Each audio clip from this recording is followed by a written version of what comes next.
It is now time to enjoy the outdoors with your family. Joining me now is Chad Booth with At Your Leisure in the sponsored segment. Chad. Sue Ray, you said it was time to enjoy the outdoors. We're in a studio. Why aren't we in the backyard? I know. We should be in the backyard, Yeah. huh? It's a nice day. I'll talk to management about it. Okay. It's hard to catch up with you, though, because you're always everywhere all the time. I know. The invitation's open. You can come along anytime you want. I might just hop on a bike there. Yeah. Let's start with that, the Mini Motocross League. Okay, so one of your compatriots has jumped on the wagon, and Bree has been doing some work with us, and her boy Hendrix got sponsored to do dirt bike racing.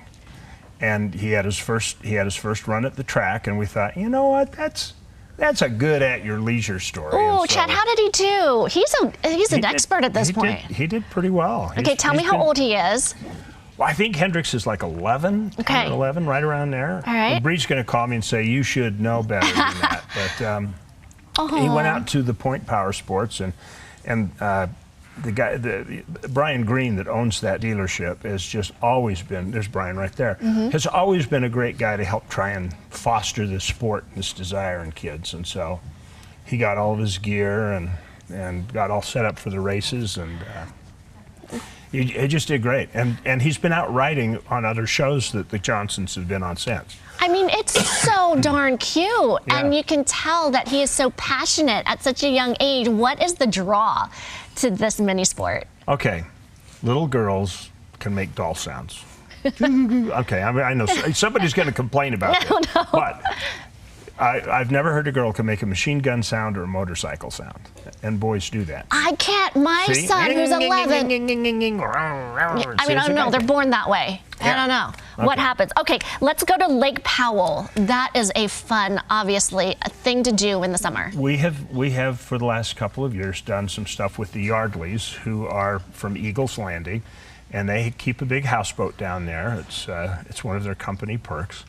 And we've explored some different stuff. With the lake level coming up, we decided to just go check it out and see how much different it is from last year. And it is up about 40 feet. The scenery here. So we're getting into places that we couldn't. Here's a sad note, though. That houseboat that you just saw there burned this weekend. And we were just there last weekend. So we were the last people on their houseboat before it caught fire. And oh, that's so tragic. Oh, they lost 7 boats. It was really bad.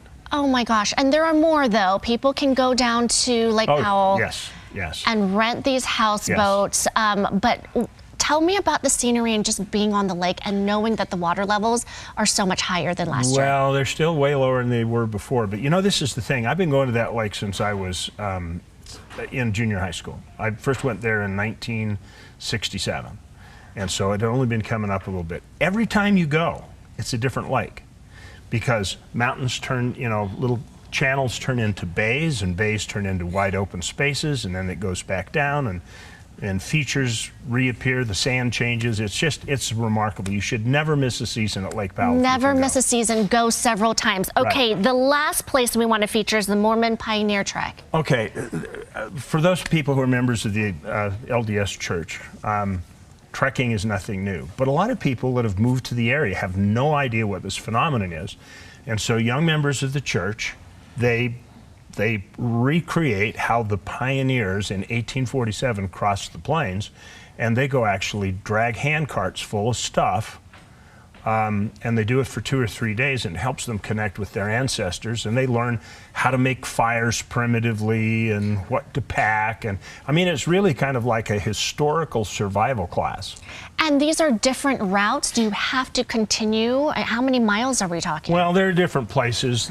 The one that we're on, or we're going on, is on the original route. It's out of a place called Martin's Cove. They don't go all the way to Emigration Canyon because that's too far. So they do loops, parts of the trail, and they come back and do another part of the trail. So they get all the experience. They ford the river. They have to set up camp. They have to drag stuff up hills and help each other.